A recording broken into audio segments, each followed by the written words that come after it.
ngasi bahoi khoi na u phangdri Churchan Maharaj gi matamda miyam na khandra basu uba phangi jananeta irabot miyam gi makok maruni Manipur gi leader ni lamjan mani apsi mayam na dum khangi magi thabak tuna adugumba sinmi do adugumba thawmi do hojikti ekoi iraksil tholaktri tholak tabasini awaba adubu tholakti haidana su aikoi tuminna phamna sum leiragadi malem gi chawkhat khongthang sida aikoi tungin ma ngamhoroi hojik aikoi yamna manaba ma changi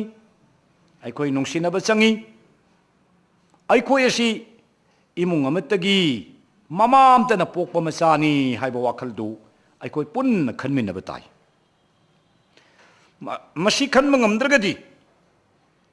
nagana nagagi heu sagalaba kukina kukigi heu sagalaba mitei ne mitei gi damta khallaba si leibak se kanagi leibak no haido mapu masak khangdaba lam moida pungchai sai na manggip tab aduna akhoi gi iramdam si yam pikpa lamni sile hingminari ba chingmi makhal kaya mitei chingtam ani si yamna sana sinaba nungsinaba ma changi nungsinaba changi manaba changi akhoi manadragadi akhoi gi integrity ngakani Manipur integrity ka ngasi akhoi na laujari ba June 18 ga na chahi khuding gi pangtho ipse akhoi si manadragadi punamak se loina mangi dorim June 19 gi thogdokta kangle ima gi mapari mamom ima leba gi damaktani haida mioi 19 na thawai na pontha oikibadu Manipur puari gi lamai dama yekseng le horobani madugi tawbimal do ngasi akhoi na sakai makai targadi mangi dorimni ningsing khudam do le horoi dorimni asi punamak se akhoi khanmin naraga akhoi changsan minaba changi masine aina mayam khwai tara da thamjeningisi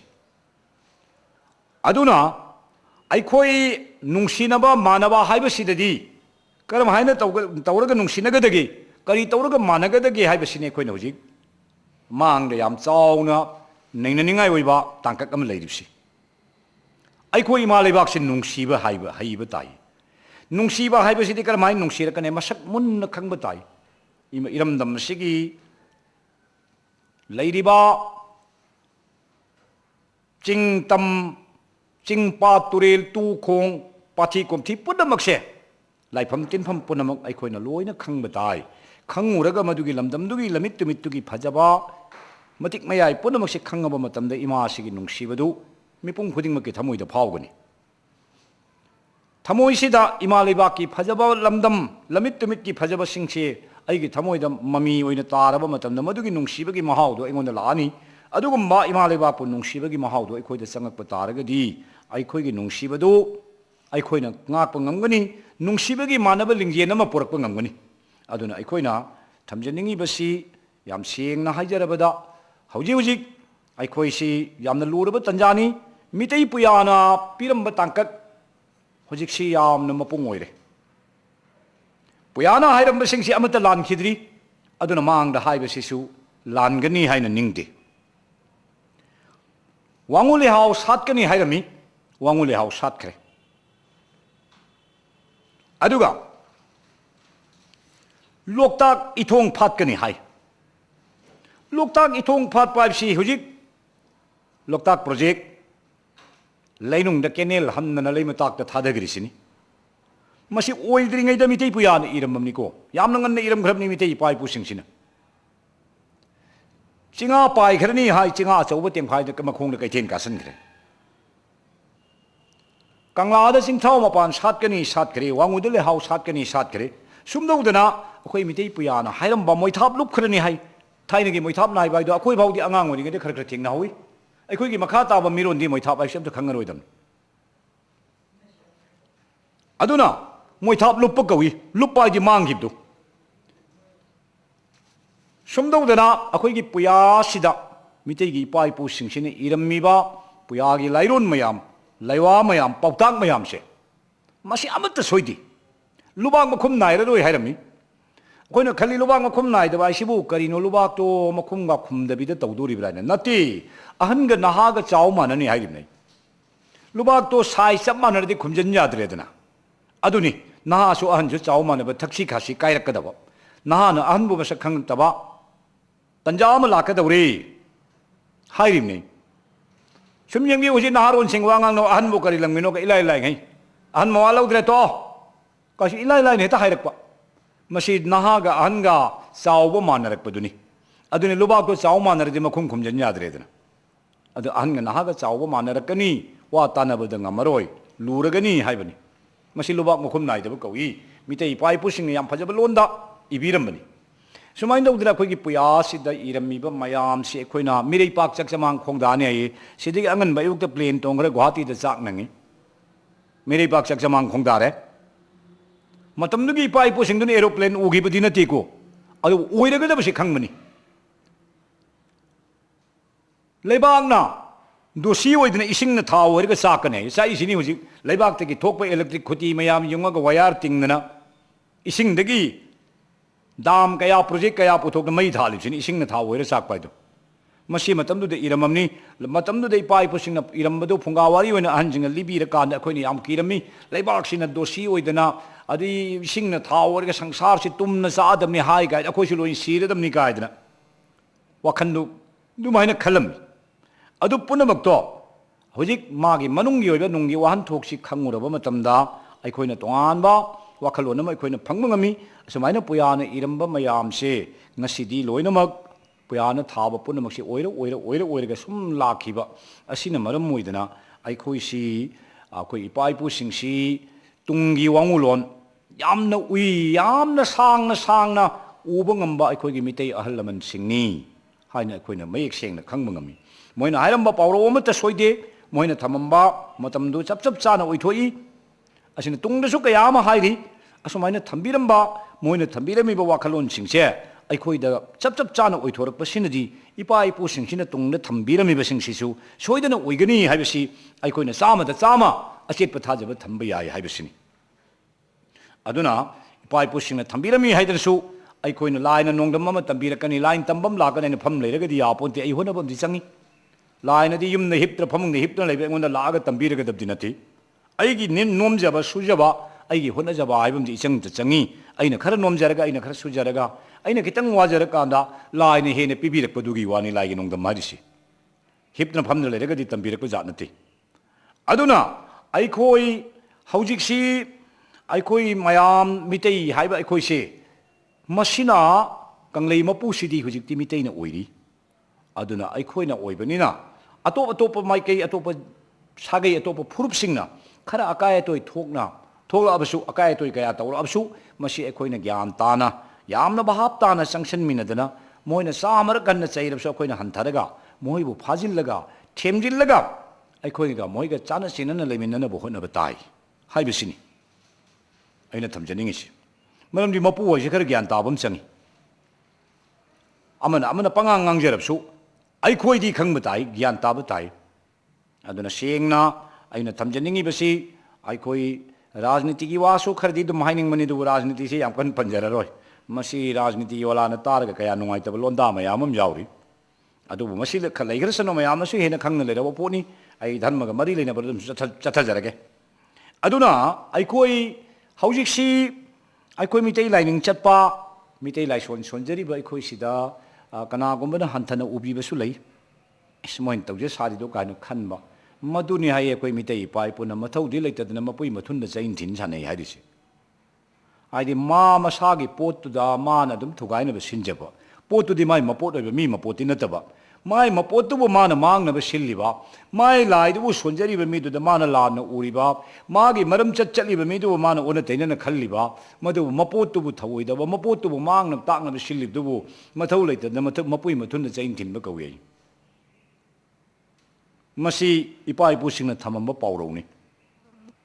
adra ngasidi aikhoi matamgi yawon sina nongma gi sum khara changsilak pasida mapam da masida aikhoi gi khunai se khara di wakhan tarak pa hore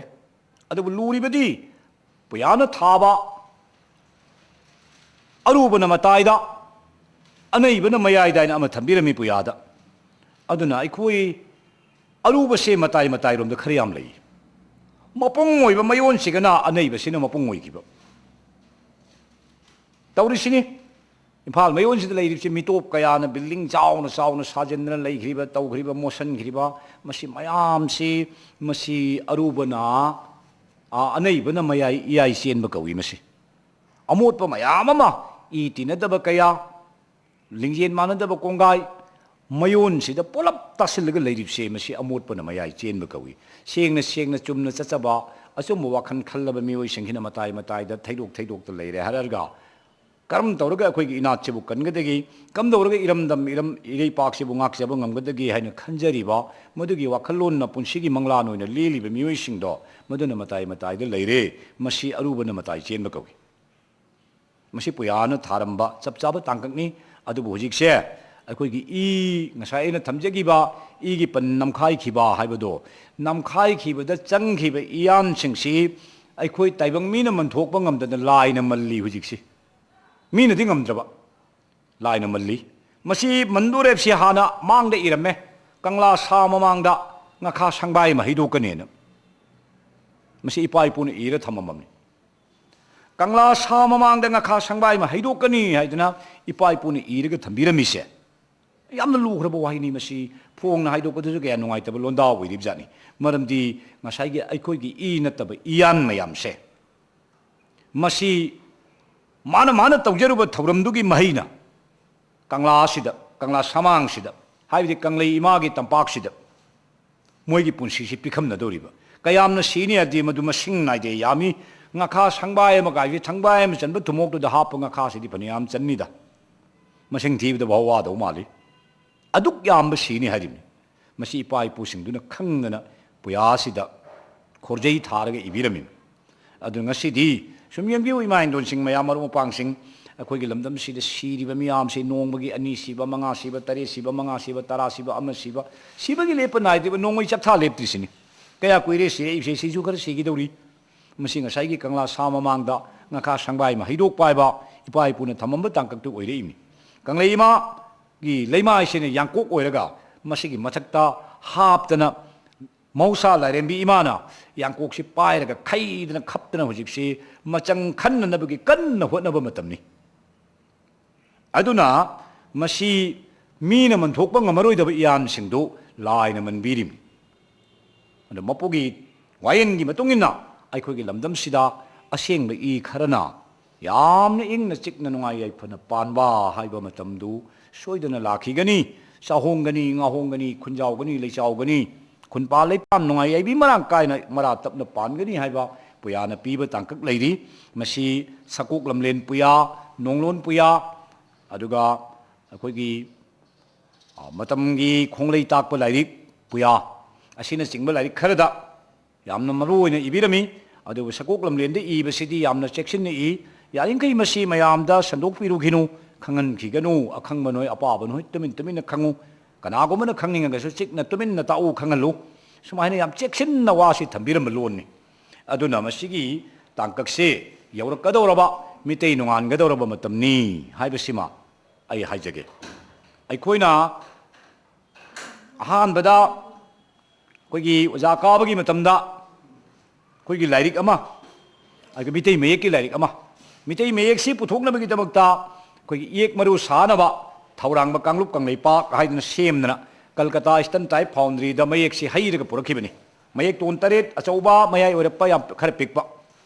mayek ton tare si puraba matungda akoini ihan hana phonghiba lairik tugi maming nungalamdai da mairi yeba lairik tuni mitei nungan ga dore haina mitei mayek ni iba lairik ni nungalamdai da mairi ko bu lairik se mitei mayek ta kanglei si da ihan hana unam tawba lairik to madugi lairik to yamna maman yamba yamna maru oiba lairik oira ka dori mitungda aduna numit adu dagi ai khoi si nungan ba haurakhrabani aduna ngasidi ai khoi manaba ma sangi ama toiba lisinggi makhada ai khoi changsan minadana ai khoi gi achumba lambi da changsan minare harga kanglei imagi khutta pulliba mina yuling kakpa haibasi tangai phadrabani aduna hauji ai khoi gi manung sida angakpa thawong kaya thengnari haidi lalawba singdasu thamjage lalawba silinau sing ningtam yawloi sing मखोइना हाय अखोइदि इमा लेबा किदमक icha isu nungsiba ima ipa nungsiba thadokdana lamhangda ukhongda wakhongda akhoi punsi lenjaribani haiba moigi wahi se tabada akhoi de yamna nungsiba yamna kaino nungsiba ta natana moibu yamna akhoi moigi tamakta khanjabada pothabam khangdana nungai tabam su phawri adu maina leiriba akhoi gi ningtam yawloi singsu handakti kainom tawre moigi lambi lamdang se thika tawre mayaw salli migi matei manaw khanare moi dum yaw salli lamgi case tawre dum yaw salli sumain tawna hiram khuding makta laikai du da bo thokdo wathom thoba darbar mu thodi moi se dum heta khuting jalame sumain tawdna akhoi gi yawloi singi mai kai de gi chawna soirak pa ma akhoi khunai sin ngasi thengnarim masi tawhanjaning de maramdi makoi di ningtam lamini ningtam imalai pak ningtam ba haiba wakhalon du gi paring makhada mo ki thabak du pangthok khiba ngamna na ba chumna chalan janingi adi hojik soire isi yawloi singdei soirak pa mawong ama adudagi aikoi gi khunak lerak da khunpa leipa lebe ichilina aikoi maru mapang mayam sidei soirak pa mawong ama sarkar romdagi soirak pa mawong ama soibasi anakalam soiraga ataina soide kan maigai punamak taini soijal lai isi asoiba mayam marak sida aikoi samu yepsallaga du chatlimni aduna punamaki asoiba mayam si akoina chatlaga mengkhalubdi ngamdamnina hojikti akoina tawgadabasi mitei gi lamdang se akoina chetna khangminnaraga akhoi isa isana yamna gyan tana kanadasu haidoktrabasu aigi oiba misingdo aina lam phangba kharado mangam tarama tomina lam phangba mangam tarama saubuna lam phangba mangam tarama mana phangba mai khuchabi singse mi chamana khuchabi mai pharabdi mi lising tara di phangameba lising tara danu mai khuchabi phara mi lakam di phangameba sumahin tawdana akhoi se gyan tana hanba mi singsi yamna bhap tana hanba madi yamna mathau tare haina thamjage aikoi sumyengbiu Christian society na tawribsi maman tagra ba lairik dictionary asauba muka sauba lairik maman tagra ba se de iraga lairik sin nam thoe aduga maman yam lairik do popam phambi imai belam thoe de pitho ami pabi hoina masid ge lakpiu ga khotpiu ga aikoi sidi yaubiu tabiu haiba sina nungsit mu kungi moina khomisi akoi mitei gi di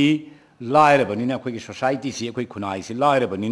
madu maina lairik namna free de yen basu ngamde khitang maman tabal lairik ama namtho nabo honarubada masu laira jaba kawni na changi ba sembam do hanjandragadi mai sha awaba leirimina lairik to chani chahum hete yoli he na mitei nungsi ba kangu kharbudi leigre mitei nungsi ba mayamam leiba pasadi paidre ba moidi leidre padre khangdre akoi gi awaba ibsini migi dhanma gi di lairik hingi namtho yen sallimni adi mathiga lakpiu leibiu sabiu hairim akoi gi di khun laira ba khunai oiba na madu su ngamjadaba aduna azugumba ason ma mayam ama leiba aikoi se asidi kamain taw tare hargadi aikoi awareness si am toina tawba tai phamin ba tai aikoi si itattatana unamina dana phamina dana wari wakhong samina ba apam ba pongning de leiba wakhalon phongdok dana akhang ba singda hangba akhang ba singna khangda ba singda madugi chapchaba wahan thok pi duna khangan na ba honna biramba khangda ba leiraga su masimadi ai makti sima yauna khangdre ai kanagamo oja singamada aisu amu hangakige ko aina khangba numita ichanna hangiba isena hangiba pakhum si pijage haina thambiramba adu pamjai khangdaba sing maraktuda akhangba nena mayai phamjillaga amana mu hang chana bu khum amana mu hang chana na bu khum mana khumim dumki achumbadi natraba madudi phate maramdi mana la na khumami si tari ba sing du la le ba khangponte akhangba du nadi khangde arga aisi khangdaba malani ikai dana hangakba punama akhangba sara khumjalliba tawridumaki mang khumidudi aranma mayamam yawraba tariba singdudi sengna khangdabadagi hangbanina sumamgani hain tahawrini aina lana liramamnina ngasai tahawriba imoi be madusu mingmon namuk mohin namu lana ngangureba aina ngasi amadagi office ta mi kungi mamang lana ngangamadu kundu namuk mafam kunlamada mi kungi mamang lana ngangureba adudi ngasi aina mafam sida amda office sida ngasi tinbiriba mi kun muki mamangda aina lana liramim sidi kari tawrin no haragadi aranba sandu imne kayam sandol mi lak kaya da aranba sandu rakadorim aduna akhangba mana wangang ba matamda khangdaba singna khangning sengna thamoi sengna hangakbada akhangbaduna wapa chai male da manaba pakhum piba masi tawbida ba pai masi akoi mitei marka khar tawnari yam thengnare masi maming di panjararoi maramdi khangdragadi masi khangde aisu akhang hai tanarakhige ko aina khangaba matongde isege paukhumsi anataga isan gi paukhumsi nongma ina paukhum pigani haina thambiram gudam मीदुदा थाजहनब मानब खुमजलमगा मीदुना मथंग मथंग संदोखिबदा अरानब संदोकपगी युमफम अचौब म ओइरेइबदुना अदुना पाउसी संदोकपीबा मतमदा कनागुमना वहांग पाखुम तौरकपा मतमदा खंगद्रगदी मदुगी पाखुम सी थटलगा थंबिरंबा पिबिरंदबा मीदुगी निंगबा कायदनवा अइना नोंग सोइदना पाखुम पिगनी iso ओजासिंग तानरुगे हाइना थंबिरंबा मसिमा आई यामना मसी हंजन हंजन हाइजनिंगी अखोय मितै मरक्ते यामना अंगकप थेंगनरी हुजिक्सी सुंगत नतबा सुंगोय ओइदबा सुगंग खंगदा मादुदा हंगलु कांदा मादी ओजाने ना हंगैनि सात्रीसिना हंग अइना मसी खंगदे अइगी status सि हंदगिप तारे chop तारे कायना chop या पोते कायदा मान थोकम सेमजन साजनदना अर्थ मानबगा हाइजलम मीदुगा लान ताहलमगा मीदुना मुक बयामदा संदोकदा मथंग मथंग लालनबदो मसी अखोयगी मितैगी अखंग हई मरक्ता दुगुम्बा मी खरसु पुनमक्ति नते खरदि यावरे याम थेंगनरे मसी ओजासिंग फमिनबदा मसिमगा तौबिदब फै हाइना आई थमजगे अदुना असुगुम्बा अखोयगी तुंगद मांगदबा मांगनिंगाय ओइबसिंगसे मसी अखोयना यामना चेक्सिन खलहोब फै हानगी मांगी मिरोन खरना हाइबि गरीब निवासतगिना मथंग मथंग अखोयगी इपा भावगी थाकता हाइजरगे अयु पोप इपा होयगी मिरोन भावदा हाइजरगे गरीब निवासतगिना हाइरिबा मिरोन सिबावसे Tungi वाखन Sugan खंदना ngaaki nungaibada kang pali gi joydip ki nungaiba tarpun usop ki nungaiba thaurani janma krishna janma gi likun gi nungaiba sajibu mangani likun gi nungaiba mera tha gi mahabharut tham tab gi nungaiba kang pali nimit mapani nungaiba julon gi nimit mangani nungaiba asigi hindu gi parapsida julon yaudori puja yaudori yausang yaudori tarpun yaudori tharani janma yaudori krishna janma yaudore de punsi maman yang rabase dum mangan gi ba haugi ba dudi pamuru da ba yaurakadabu gi nungaiba du dum punsi len thokdana miron kaya se aikoi gi punsi si mau yaudana hingba punsi oigraban masi aikoi ni yam kunna yamna munna bhap tamina bam changi मसी भाव ताहुद्रगदी थाइने के कृष्ण जन्म यौदौरे थौरानी जन्म यौदौरे अखोई दुम लोइहिब ताब यौरकपगी मांग लाकदब परब यौरकदबदुगी नुंगाइबगी महुत्ता मांगिब ngaraang ama haughre ko ngasi sima haughib tare nahalabsu loigrabani loigribsingi manungsida aina kari tawrum khragi aduna hayeng lakadaba sigana aina kari tawdurige haibase khalhaudragadi yaurakadabadagi nungaibadu damadugi asadu damadugi paktu da tawnu punsilen madudi मदुदी हिंबगी ममन लेतबा पुंसी ओइना ओइरकनी अदुना ओइरकदबा मांग लाकदौरिबसी अखोय खंगबताई हुजिक अखोय मितैना लेरिबसी याम सेंगना हाइजरगा लेकोल अमगी मयाइदनी लेकोनसिगी अकोइबदा मितैगी येंगनबसिंगना थांग अदु थांखुमदगी सटलगा मथक्ता हाइगत खरे हुजिक इकोय कोइबसी थांग नक्तनी अखोय लेरिसे हाइगलिबा थांगसे हाइथरक्तरी करिगी हाइथरदिनो हारगदी मसी कनागुम्बा Moina गुरुनी मोइगी लाई गुरुनी मोइगी ईश्वर ने खल्लीब मधुगी याथंग फंग्रीब अदुना थांग हाइथरक्तरीनी अखोइना लेरिसी अकोइबदा थांग हाइगद हाइगतन लेग्रबदुगी मयाइदनी मितै अखोइना लेरिसी अदु थांग मयामसे अखोइ इथक्ता हाइथरकदोरिब्रा हाइथर ओइदोरिब्रा हाइबसी अखोइ हुजि हाइबा ngamde मसी लाइगी नोंगदमनी थांगी हाइगतकरे येगनबन लांगोइ चलगा मयाइदा अखोइ लेरिबनी अदुना मितै खुजो उंगो लेजरिबसे अखोइ यामना भाब ताबा मचंगी kilometre लिसिंग अनिगा चनिगा कुन कुंथा तरे कुंथा मंगानी सोहाय कुनी थोइनी सोहाय अदु ओइनिंगबम ओइरसनु चनीगा लिसिंगनी चनीगा खरा हाइबदि सेंगे असिगी एरिया गी मनुंगजि लेजरिसे अखोइगी मितै तमजि किलोमीटर ओइरमबदा किलोमीटर कया ओइरंगनि लिसिंगमु फारंगदु अमा खरा हेलंगदु दुमंगाई अतैदि चिंगिलमगतनी असिगी मनुंगसिद लेरिबा अखोइगी मितै खरसे मसिना लमसिगी लैबाक असिगी वायन चुपली पाइरिबनी पाइगदौरिबनी पाइनसु लाखरिबनी अदुबु मसी अखोइना इसा इसाना खंगमिनद्रगदी ज्ञान तानद्रगदी अमना तौबा अमना हन्ना येंगनद्रबा अमबु अमना नुंसीद्रबा अमबु अमना थानदबा हाबिगी चनबीदुना युमफम ओइग्रगदी अखोइगी निंगबा पुनमक्सी मांगखिदा मंगलान ओइखिगनी सुमाइना थमजगे अदुना अखोइ हौजिक मीगिदा तांगबा मितौ तंबगी हैनबी मिपान तांगबगी चनबी अखोइ थादोकबा फै मितौ तमदना मीगी बतौ तमगा पुंसीदो नुंगाइ याइफना पालिबा कांगोसिबा मितै इपाइ पुना मितम पान कवि मीगी मतौ तमगा पानबा मसे मितैना इपा इपुसिंगना मितम पान हाइना थंबिरमी अदि मीगी मपा मपुगी वारी खंगुरगा मीगी चनबीदुदा हैरुरगा अइदी पंडितनी अफावनी खंगबनेना पोंगनि हिंजरिबसे मसिना करी कौगे मिथि पोंग कौई असे हाइरगदी ताबददी फजदब लोंदा ओइना ताब सेंगनदी मसी लोंदुगी वाहन थोके सब चारिनी mithi bong ai mi gi da thira pong ba mi gi batau tam pan na mitam pan masi ipai puna mithi bong ni hai mitam pan ni hai ram se matang si den masi ai khoi na mi gi da thira ga pong ba mi gi matau tam ga pan bi hai na bi si ai khoi thadok ba phai chahi chahum di pal mi gi matau tam na mitau tam ga pong ba pandit kaya mang da ho gre hujik su leiri aduna pandit singdu moi phati hai ba na te matam du gi di moi amna phaba magul leiba pandit oiri bani adu ngasi ipanat ipunat si hanjal si hai ba matam da di moi di ipanat ipunat ki matang si de tang ama bhau khangam dre mi gi da di ayo na khangra ba ayo na khangi hai ba pandit to mama maron na tam ni na ne mi gi maron du da adu ba wahang ama hai bi di yamna luba wahang ama he hangak pa ma phana pandit orsu khunga moi dori ni imam pongai ujadri yakse sanskrit amtang hayu ardi karam upadhi wala pandit ongta hayu yabre yeng singa moya ba marni kari gi ngamdrim na mado mi maron oiru bagi ai imalon orde ai karam lon hayu ge loing ngam gadam ni adu main tawdana khangabani hairabani hena leiri du su mi gi da hairuba mi gi da khangu bani na madu ai ngolom da di ai khoi rom da di karim ta kan han da ba hai tare mi gi du ga mane mayam ama singthok pi gidna adu tawgudam ni ada tawgudam ne dana mitei khunai si gi singthok da moi rong gi haina bidu da ngawon dana pandit amamam gi tung da mi kayam su ngaw khrimni adu man tawdana ai khoi gi khunai se ngasi bhabu da kha tar ga lakhri bani adu hujikti matam gi yawon sina purak dana mahsa kobi lairembi ima sina matam yauri